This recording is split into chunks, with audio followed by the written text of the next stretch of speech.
Bismillahirrahmanirrahim. Elhamdülillahi Rabbil alemin. Vessalatu vesselamu ala eşrefil enbiya'il vel mursalin. Nebina Muhammedin ve ala alihi ve sahbihi ecma'in. Amma ba'd. Bu dərs silsilə dərslərimizin 13-cü dərsi. Allahın izni ilə bu kitabdan sizə oxuyacağım son dərsdir, qardaşlar. 5 ildən də bir qədər çox müddətdir ki, dəvət sahəsində sırf etiqad məsələləri ilə bağlı öyrənib bildiklərimi sizlərlə bölüşürəm, Allah həmd olsun. Rububiyyət tövhidi ilə və uluhiyyət tövhidi ilə bağlı uzun-uzadı sizlərlə danışmışıq bu illər ərzində. Və son illərin məşhur məsələlərindən şəfaət mövzusu olsun və yaxud da mühakimədə savunma mövzusu olsun, bunları da müzakirə etmişik. Sizlərə borclu qaldığım mövzular məhz bu dərs silsiləsində oxuduğumuz mövzulardır ki, Allah həmd olsun ki, onları da sizlərə çatdırmağa mənə müvəffəq etdi. Bugünkü dərsimizdə inşallah həm dərs silsiləmizi, həm də qədər mövzusunu yekunlaşdıracağıq. Dərs müddətində qədəriyyə etiqadında olanların qismlərini də Allahın izni ilə zikr edəcəyik ki, yəni onlar da bir qism deyirlər. İslam tarixində qədər mövzusunda küfr etiqadı dilə gətirən ilk və ən məşhur kafir Mə'bəd əl-Cühəni olub.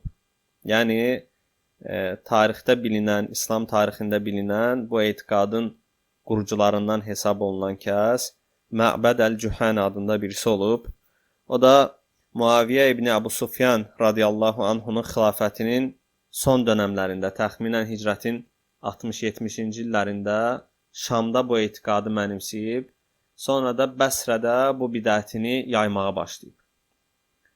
Bu etiqadı Mə'bəd əl-Cühənidən öyrənib yayanlardan biri də Qeylənət Diməşq olub. Allah hər ikisinin əzabını artırsın. Tarixçilərin yazdıqlarına görə Qədəriyyə firqəsinin qurucularından hesab olunan bu Mə'bəd əl-Cühəni Hicri 80-cı və yaxud da 83-cü ildə sapıq fikirlərini yaydığına görə Həccac ibn Yusuf tərəfindən edam edilib. Adı çəkilən bu ilk qədərlərin yaydıqları fikir belə idi.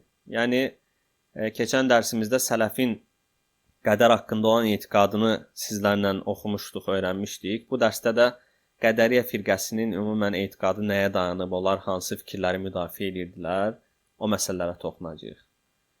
Deməli, onların yaydıqları fikir belə idi ki, qədər yoxdur. Ümumiyyətlə, qədəri inkar edirdilər və deyirdilər ki, Allah əməlləri əvvəlcədən təqdir etməmişdir. Bəndə, qul öz əməlini özü yaradır. Bu sözlər qədər haqqında ilk sapanların və bu yolu Muhammed sallallahu aleyhi və səlləmin ümməti arasında ilk dəfə açanların sözləridir. Və daha sonrasında da bəzisi bundan daha yüngül, bəzisi də bunun mislində olmaqla bu yolu davam etdirdilər. Yəni, bu etiqadlarını yaymağa, bu fikirlərini insanlar arasında məşhurlaşdırmağa başladılar. İndi oxuyacağım hədisdən də görəcəyiniz kimi, bu hal qabaqcadan da xəbər verilmiş, gözlənilən fitnələrdən birisidir. Yəni, hədislərlə varid olan, qabaqcadan haqqında xəbər verilən fitnələrdən birisi idi. Amr ibn Şuayb rəvayət deyir ki, Səid ibn Museyyəbin yanındaydım və bir adam gəldi və belə dedi. Bəzi insanlar var, deyirlər ki, Allah əməllər xaricində hər şeyin qədərini təyin etmişdir. Nə deyirlər? Əməllər xaricində, yəni qulların feilləri, qulların əməlləri xaricində hər şeyi Allah təyin edib. Onların qədərini yazıb, ancaq əməlləri yox. Deyir ki, Səid o qədər qəzəbləndi ki, heç vaxt o qədər qəzəblənməmişdi. Və qalxıb gedəcək kimi oldu. Sonra belə dedi, demək etdilər ha, veyl olsun onlara. Mən onlar haqqında elə bir hədis eşitdim ki, bu onlara fəlakət olaraq yetər. Deyir ki, dedim ki, ey Əbu Muhammed, nədir o hədis? Yəni, hansı hədisdir o? Dedi ki, Rafi bin Xədic Rasulullah sallallahu aleyhi və səlləmin belə buyurduğunu rəvayət etmişdir. Ümmətimdən bir qrup çıxacaq, özləri də fərqində olmadan Allahı və Qur'anı inkar edəcəklər. Yəni bir var bilərəkdən inkar etmələri. Deyir ki, heç özləri də fərqində olmadan Həm Allahı, həm də Allahın nazil etdiyi kitabı inkar eləyəcəklər. Dedim, ey Allahın Rasulu, nə deyəcəklər? Buyurdu ki, deyəcəklər ki, xeyir Allahdandır, şər də iblisdəndir. Və buna dair Allahın kitabından deyir, ayət oxuyacaqlar. İmandan və mərifədən sonra Allahı və Quranı inkar eləyəcəklər. Və sonra da deyir, onlarda məsx. Məsx də nədir, qardaşlarım? Yəni, surətin insan surətindən başqa surətə çevrilməsidir. Deyir ki, onlarda məsx yayğın olacaqdır. Yəni, surətin dəyişilməsi yayğın olacaq. Onlar meymunlar və donuzlardır. Və deyir, sonra çökmələr yaşanacaqdır ki, azı qurtula biləcək. Möminin sevinci az, qəmi isə çoxdur. Sonra Rasulullah sallallahu aleyhi və səlləm ağlamağa başladı. Və biz də deyir, onun ağlamağını ağladıq. Deyildi ki, ey Allahın Rasulu, nə üçün ağlayırsan? Buyurdu ki, o bədbəxtlərə acıdığımdan, yəni onlara mərhəmətimdən dolayı. Çünki aralarında çalışanlar, özlərini ibadətə verənlər olacaqdır. Bunu ilk dilə gətirənlər də onlar deyirlər. İsrail oğullarının çoxu qədəri yalanladıqlarından ötürü həlak oldular. Deyildi ki, ey Allahın Rasulu, qədərə iman nədir? Buyurdu ki, Allahın birliyinə iman, yəni tövhid, cənnətə, cəhənnəmə iman etməyindir. Və bunu da bilməyindir ki, Allah qulları yaratmamışdan əvvəl cənnət və cəhənnəmi yaratmışdır. Sonra hər biri üçün də qullar yaratmışdır. Sonra qullardan dilədiyini cənnətlik, dilədiyini də cəhənnəmlik etmişdir. Hər kəs qədər xüsusunda təyin olunana görə əməl edir və nə üçün yaradılıbsa ona doğru gedir. Allah və Rasulü doğru söylədi. Yəni demək ki, nəinki bu hədisdə onu oxuyanların, o sualı verənlərin öyrəndiyi bir şeydir. Bu, qiyamətə qədər qədər mövzusunda qədərə imanın nə olduğunu öyrənmək üçün bizlərə rəhmət olaraq gəlib çatan hədislərdən bir hədisdir ki, Rasulullah sallallahu aleyhi və səlləmə biz sual verə bilməsək də, bizdən əvvəlkilər sual veriblər ki, qədərə iman nədir? Və Rasulullah sallallahu aleyhi və səlləm də bunu ən gözəl şəkildə açıqlayıb. Və bizlər də qədərə imanı məhz Rasulullah sallallahu aleyhi və səlləmdən öyrəndiyimiz bu şəkildə öyrənməliyik və bu şəkildə də iman etməliyik. Və qədəri yəni bir də İbn Abbas radiyallahu anhunun dilindən eşidək, hansı ki bildiyiniz kimi sahabənin alimlərindəndir. İkrimə rəvayət edir ki, deyir, Abdullah ibn Abbasın yanındaydım. Bir adam gəlib belə dedi, ey Əbu Abbas, Əbu Abbas, Abdullah ibn Abbasın künyəsidir.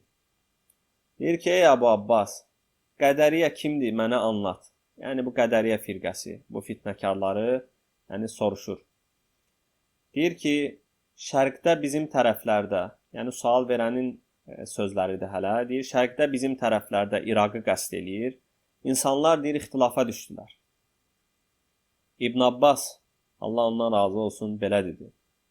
Qədəriyyə zamanın sonunda gələcək insanlardır. Dinləri kəlamdan ibarətdir. Və deyərlər ki, Allah məsiyyətləri qulları üzərində təqdir etməmişdir. Məsiyyətin də nə olduğunu keçən dərsdə izah eləmişdim. Yəni, asiliklər, Allaha qarşı olan günahlar, haramlar, hər birisi bu məsiyyətə daxil olan şeylərdir. Və qədəriyyə etiqadı odur ki, Allah məsiyyətləri, yəni qullara o təqdir eləməyib, qulların qədərinə Allah yazmayıb onu. Onlara təqdir etdiyi əməllərdən dolayı əzab etməz. Məsdir qədəriyyə bunlardır. Onlar bu ümmətin məcusiləridir. Onlar bütün peyğəmbərlərin dili ilə lənətləniblər. Bu səbəblə onlarla danışmayın ki, sizi fitnəyə salmasınlar. Onlarla eyni məclisdə oturmayın. Xəstələrini ziyarət etməyin. Cənazələrində iştirak etməyin. Onlar Dəccalın tərəfdarlarıdır. Dəccalı soyuq sudan daha çox sevərlər. Yəni, isti ölkələrdə bilirsiniz, soyuq su sevimlidir oranın insanları üçün. və deyir ki, Dəccalı soyuq sudan daha çox sevərlər. Adam dedi ki, ey Əbu Abbas, mənə qəzəblənmə, sadəcə soruşuram. Dedi ki, soruş. Dedi ki, bu ümmət rəhmətə məzhar olmuş bir ümmət ikən, necə ondan məcusilər çıxa bilər? İbn Abbas dedi ki, anlatım mı necə olur? Ümid edirəm ki, Allah sənə faydalanmağını nəsib edər. Dedi ki, anlat. İbn Abbas radiyallahu dedi ki, məcusilər dedilər ki, Allah həşəratları, pislikləri və zərər verən şeylərdən heç birini yaratmamışdır. Yəni, bəzi şeyləri Allah yaratmamışdır, dedilər məcusilər. Allah deyir, ancaq faydalı və gözəl şeyləri yaradır. Qədər isə sadəcə şərdir, şərrin hamısı isə iblisin yaratması və onun feilidir. Yəni, bu məcusilərin etiqadıdır. Yəni, onları qədəriyyə ilə qiyas edir ki, onlar da bizim ümmətin məcusiləridir. Qədəriyyə isə belə dedilər ki, deyir, Allah qullardan bir şey istədi, olmadı. Bunu Allahın qüdrətinin və mülkünün xaricində tutdular. İblis də qullardan bir şey istədi və onun istədiyi oldu. Onlara görə iblis daha uca və daha qüvvətlidir. Qədəriyyə deyir, məhz bunlardır. Allah düşmənləri yalan söyləyirlər, Allah ibtilə edər, yəni sınağa çəkər, əzab edər, bunu edərkən də əsla zalım deyildir. O etdiklərindən sorğuya çəkilməz. Lütf edər, lütfünün qarşılığında savab verər. O dilədiyini edəndir, ancaq o Allah düşmənləri ağıl yürütdülər və sonra da öz zənnlərinin həqiqət olduğuna inandılar. Belə dedilər, əməl edən bizik, heç kəsin bizə minnəti yoxdur. Allahın onlar üzərindəki minnəti beləcə qalxdı və rəzil oldular. Ravilərdən Süveyd ibn Səid belə deyir, La iləhə illallah, nə qədər çirkin bir sözdür bu. Şübhəsiz ki, deyir, hidayət verən, dəlalətə düşürən, rəhmət edən və əzab edən Allahdır. Yəni, bu son sözüm ki var, şübhəsiz ki, hidayət verən, dəlalətə düşürən, rəhmət edən və əzab edən Allahdır. Bu, İbn Abbas radiyallahu anh sözüdür. Adam belə dedi, səni mənə lütf edən Allaha həmd olsun. Allah səni müvəffəq etsin, izzətləndirsin, yardımı ilə sənə əhatə etsin. Allaha and olsun ki, deyir, mən onların ən aşırılarından idim. Yəni, bu sualı verən kəs qədəriyyənin aşırılarından biriymiş. Deyir, o inancı Allahın dini olaraq qəbul etmişdim. İndi aydınlıq olan sözü gördüm. Mən Allahı şahid tuturam, siz də şahid olun ki, Allaha tövbə edirəm və inancımdan dönürəm. Yəqinən iman etdim ki, xeyir Allahdandır. Məsiyələr də Allahın təqdiri ilə baş verir. Qullarından dilədiyini imtihan edər. Allahdan başqa təqdir edən, ondan başqa hidayəti və dəlaləti təqdir edən yoxdur. İkrimə deyir ki, adam bizim yanımızda qaldığı müddət ərzində daima ağlayırdı. Nəhayət, dənizdə qəzvəyə çıxdı və inşallah ki, şəhidlərdən oldu. Allah rəhmət etsin. Qədəriyyənin etiqadını həm Rasulullah sallallahu aleyhi və səlləmin hədisindən, həm də sahabənin alimlərindən olan İbn Abbas radiyallahu anhunun sözlərindən, hətta başına gələn bu hadisədən öyrəndik ki, qədəriyyə etiqadı, yəni nələrin üzərinə bina edilib, onlar nəyə etiqad edirlər. Və qədəriyyənin sözündən bəhs edən bir digər nəqildə Ömər ibn Muhammed ibn Zeyd ibn Abdullah ibn Ömərin nəql etdiyidir. Deyir ki, Səlimin yanında otururdum, bir adam ondan soruşdu. Ey Əbu Ömər, zina qədər ilədirmi? Dedi ki, bəli. Dedi ki, Allah mı qədərimə yazmışdır? Dedi ki, bəli. Dedi ki, Allah həm yazır, həm də bundan ötürü əzab mı eləyir? Deyir ki, bunun üzərinə Səlim əlinə daşlar yığıb adamın üzünə atdı. Yəni, gördüyünüz kimi, bu da yenə qədəriyyə firqəsinin şübhələrindən, sapıqlıqlarından bir digəridir.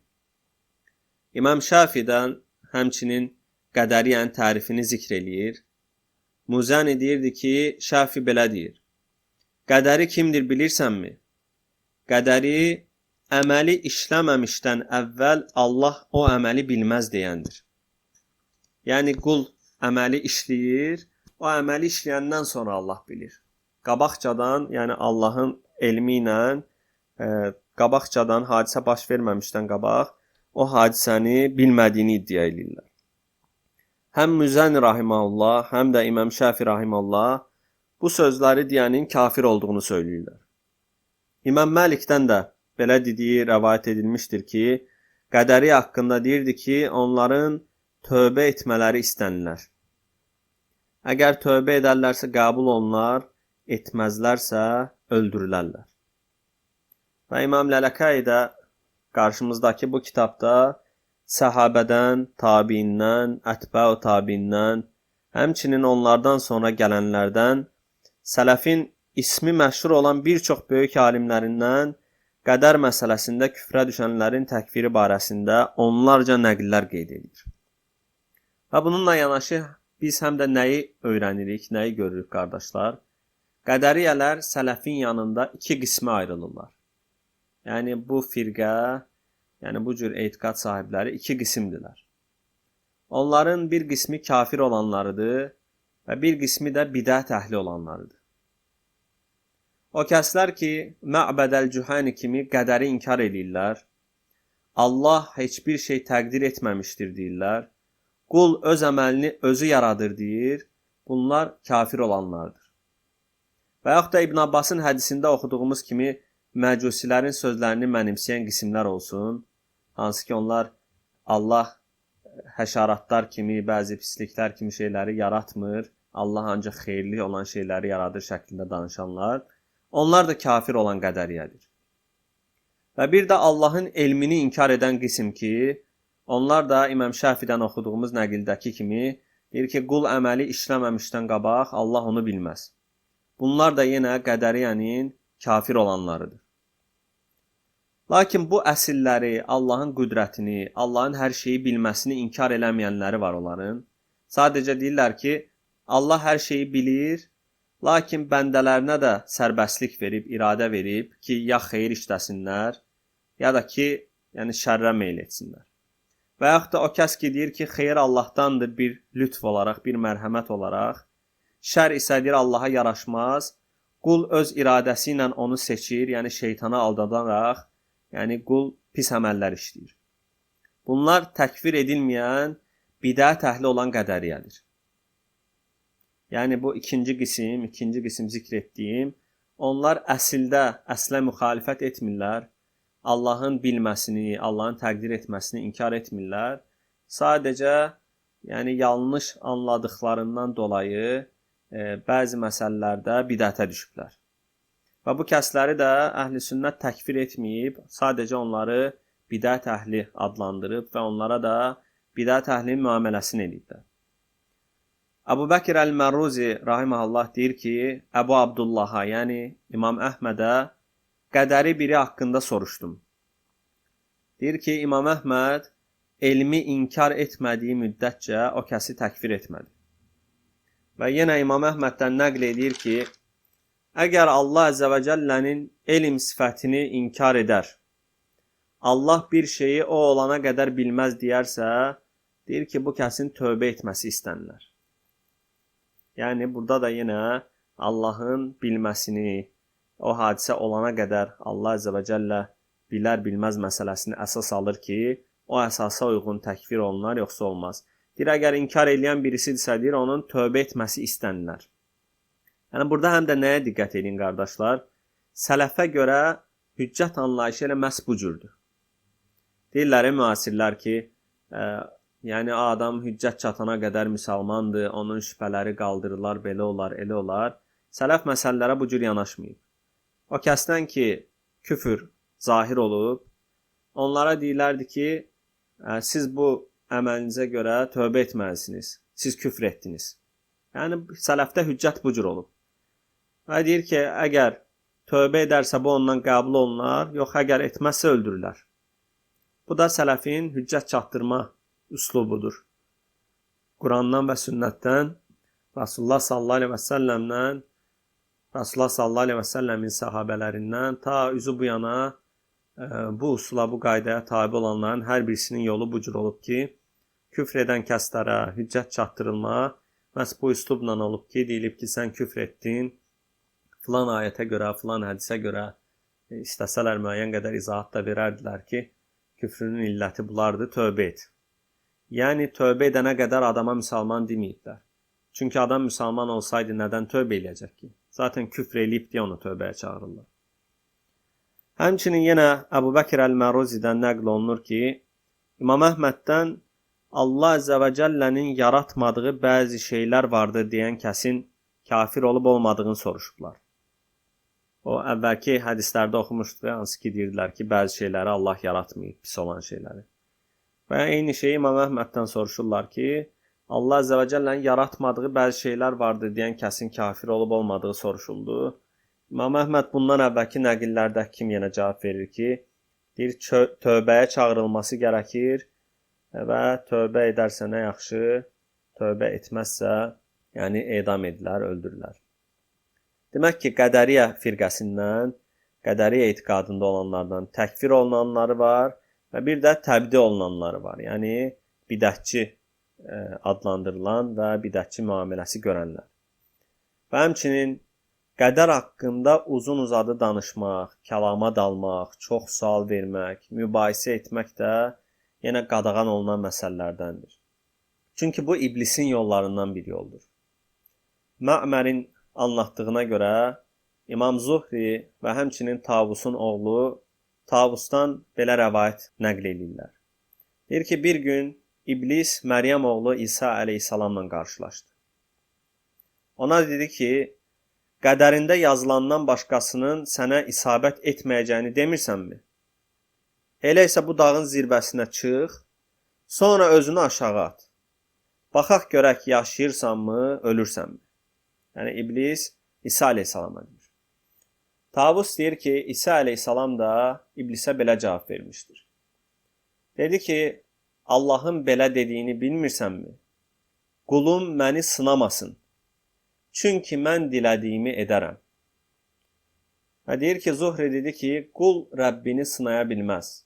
Ancaq Allah qulunu imtihan edər. Və dedi ki, İsa əleyhissalam beləcə iblisi məğlub etdi.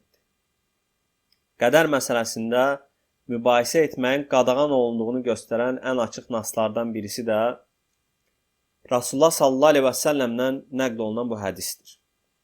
Şuaybin babası Abdullah ibn Amr ibn Asdan rəvayət etdiyinə görə belə deyir. Bir gün sahabələr qədər mövzusunu mübahisə edərkən Rasulullah sallallahu aleyhi və səlləm gəldi. Və gördü ki, bir tərəf bir ayət gətirir, digər tərəf də ayrı bir ayət gətirirlər. Rasulullah sallallahu aleyhi və səlləm qəzəbləndi və hətta o qədər qəzəbləndi ki, sanki üzündə nar dənələri qırılmış kimi muncuq-muncuq qıpqırmızı oldu. Və onlara qəzəbli şəkildə dedi ki, siz bununla mı əmr olunmusunuz? Buradan da anlayırıq ki, müsəlmanlar qədər mövzusunu müzakirə etməklə, bu məsələdə mübahisə etməklə əmr olunmayıblar. Səid ibn Musayyabin Əbu Hureyra radiyallahu anhudan rəvayət etdiyinə görə deyir ki, Rasulullah sallallahu aleyhi və səlləm belə buyurmuşdur. Məsciddə söhbətləşmək, danışmaq, yəni boş sözlərdir. Ancaq orada Quran oxunar, Allah zikr edilər və yaxud da xeyirli bir məsələ dilə gətirirlər. Kim dünyada qədər məsələsini qurcalayarsa, qiyamət günü ondan soruşulacaq. Yəni kim araşdırar, qurcalayarsa, ondan qiyamət günü o soruşular. Yəni o bu məsələ barədə sorğu-suala tutular. Əgər səhv cavab verirlərsə, həlak olar. Danışmayan, qurcalamayandan isə deyir, soruşulmayacaqdır. Danışmayandan və qurcalamayandansa soruşmayacaqdır. Yəni, qardaşlarım, əsərlərdə gəldiyi şəkildə iman eləyib, sonra isə susmaq bu məsələdə ən fəzilətli olanıdır. Əks halda isə işin içindən çıxa bilməz, həlak olar. Baxın, İbn Abbas radiyallahu anhu qədər mövzusunda ixtilaf edənlərə, mübahisə edənlərə nə deyir? Onlara dedi ki, qədər mövzusunda ixtilaf etməyin. Çünki Allah onların itaətlə əməl etmələrini istədi, onlar da Allahın iradəsinin xaricinə çıxdılar desəniz, Allahın mülkündə deyil, zəiflik isnad etmiş olarsınız. Yox, əgər Allah onları günahlara məcbur etdi, sonra da o günahlara görə onları cəzalandırdı desəniz, Allah onlara zülm etdi demiş olarsınız. Bu səbəblə qardaşlar, Allahın əmr etdiyi, Rasulullah sallallahu aleyhi və səlləmin də öyrətdiyi şəkildə iman edək. Cədəl və mübahisələrdən də çəkinək ki, ta ki dinimizi qorumuş olaq. Bəs kimsə desə ki, Allahın əmr etdiyi şəkildə, Rasulullahın öyrətdiyi şəkildə iman etmək necə olur? Sizə inşallah bu barədə dərsin sonu olaraq 2 dənə də hədis zikr eləyəcəm. Çox faydalı hədislərdən də Allahın izni ilə. Abdülvahid İbn Səlim Əl-Bəsri anlatdı. Dedi ki, Ata İbni Əbu Rabbahdan dinlədim. Belə dedi. Ubədə İbn Samitin oğlundan soruşdum ki, ölərkən atanın sənə vəsiyyəti nə idi? Yəni, nə vəsiyyət eləmişdi? Ubədə İbn Samit də bildiyiniz kimi sahabədir. Deyir ki, belə dedi. Övladım, Allahdan qorx. Bunu da bil ki, yalnız Allaha ibadət etmədən, qədərə, xeyrinə və şərinə iman etmədən Allaha qarşı müttəqi ola bilməzsən. Yəqin olan elmə də çata bilməzsən. Dedim ki, ey atam, qədərə, xeyrinə və şərinə imanın yolu nədir? Diqqətlə qulaq asın ki, sahabədən bu sizə də vəsiyyət olsun, oğluna vəsiyyət olduğu kimi. Yəni, qədərin xeyrinə və şərinə iman etməyin yolu nədir? Biz də ondan öyrənək. Dedi ki, sənə isabət edənin səndən yan keçməyəcəyini, səndən yan keçənin də sənə isabət etməyəcəyini bilməyindir. Yəni, həqiqətən bu etiqad edilməsi gərəkən əsaslardan bir əsasdır ki, əgər bizim başımıza bir hadisə gəlibsə, bizə bir bəla, bir müsibət, bir xeyir və yaxud da bir şər isabət eləyibsə, bu isabət edənin bizdən yan keçmə ehtimalı yoxdur. Qədərimizdə yazıldığı üçün olur. Və yaxud da bizdən bir şey yan keçibsə, ay belə etsəydim mənə bu şey düşərdi, belə etsəydim mənim başıma bu iş gələcəkdi. Yəni bu qədər məsələsində xataya düşməkdir. Çünki nədir? Bizdən yan keçənin bizə isabət etmə ehtimalı yoxdur. Çünki qədərimizdə yox imiş. Yəni biz də bilməliyik ki, bizə isabət eləyən bir şey, əgər isabət eləyibsə, bu qədərimizdə var idi deyə isabət eləyib, bizdən yan keçən bir şey də qədərimizdə olmadığından dolayı bizdən yan keçib. Deyir, əgər bu etiqada müxalif bir inancla ölərsənsə, cəhənnəmə girərsən. Mən Rasulullah sallallahu aleyhi və səlləmin belə buyurduğunu eşitdim. Şübhəsiz ki, Allahın ilk yaratdığı şey qələm olmuşdur. Ona dedi ki, yaz. Qələm də dedi ki, nə yazım? Və o an olan və qiyamətə qədər olacaq olan şeyləri yazdı. Bu da Ubədə bin Samitin son nəfəsində ölərkən oğluna etdiyi vəsiyyətidir. Və həmçinin də bizə qədər gəlib çatdığına görə bu vəsiyyətdən faydalanmaq bizə də düşər. Və bir də digər bir hədis Əbu Nadranın Əbu Said Əl-Xudridən radiyallahu anhudan rəvayət etdiyinə görə deyir ki, Rasulullah sallallahu aleyhi və səlləm Abdullah ibn Abbasa belə dedi. Ey gənc, sənə bir şeylər öyrədim istəməzsənmi? Ümid eləyirəm ki, Allah bunu sənə faydalı edər. Allahı qoru ki, Allah da səni qorusun. Allahı qoru ki, Allahı yanında görəsən. Bir şey istədiyin zaman Allahdan istə. Yardım dilədiyin zaman Allahdan dilə. Geniş zamanlarında Allahı unutma ki, dara düşdüyündə də Allah yanında olsun. Qələm olacaq olan hər şeyi yazmışdır. Və dolayısıyla insanlar Allahın sənə nəsib etmədiyi bir şeyi sənə vermək üçün bir araya toplansalar, buna güc yetirə bilməzlər. Yenə bütün insanlar Allahın sənə təqdir edib yazdığı bir şeyə mane olmaq üçün bir araya toplansalar, yenə buna güc yetirə bilməzlər. Yəqin olan bir imanla bərabər səbirlə Allaha ibadət et. Bunu da bil ki, hər çətinlikdən sonra bir asanlıq vardır. Şübhəsiz ki, hər çətinlikdən sonra bir asanlıq vardır. Bu hədisin fərqli versiyaları da var, yəqin ki, eşitmişsiniz. Mən sadəcə İmam Lələkəy Rəhiməhullahın kitabda yazdığını oxudum ki, bu da bir digərlərinin bənzəridir və yenə bu hədisdən də fayda olaraq öyrəndik ki, bütün bəşəriyyət, yəni bütün məxluqat, digər hədisdəki ləfzləri ilə də birləşdirsək, bir araya toplanıb bizə bir xeyir vermək istəsələr, Allahın qədərimizə yazdığından artıq heç bir xeyir verə bilməzlər. Və həmçinin yenə bütün bəşəriyyət, bütün məxluqat, insanlar, cinlər, hamısı bir araya gəlsələr və onlar bizə bir zərər vermək istəsələr və yaxud da bir xeyir vermək istəsələr, fərq etməz, Allahın yazdığının xaricində, Allahın təqdir etdiyinin xaricində heç bir şey etməyə, yəni qadir olmazlar. Digər versiyalarında hədisin gəlir ki, deyir, çünki deyir, qələm qaldırılıb, mürəkkəb də quruyub. Yəni, qədərimizə yazılan artıq yazılıb və burada da bir dəyişiklik yoxdur. Bunda da bir dəyişiklik yoxdur. Biz də bu şəkildə Allaha iman etsək, qədərin xeyrinə və şərinə bu şəkildə iman etsək, Allahın izni ilə bizim üçün kifayətdir. Bizim üçün kifayətdir, ta ki iman üzərə Allaha qovuşaq. Allahdan diləyirəm ki, bizləri gördüyümüz bu işdə ixlaslı olan qullarından etsin. Bu dərsləri bizlər üçün axar sədaqə etsin və həmçinin dərsi dinləyənlərdən ötürü də faydalı etsin. Bizləri haqqa yönəltdikdən sonra sapanlardan etməsin, canımızı da yalnız və yalnız mömin olduğumuz halda alsın. Allahümmə amin.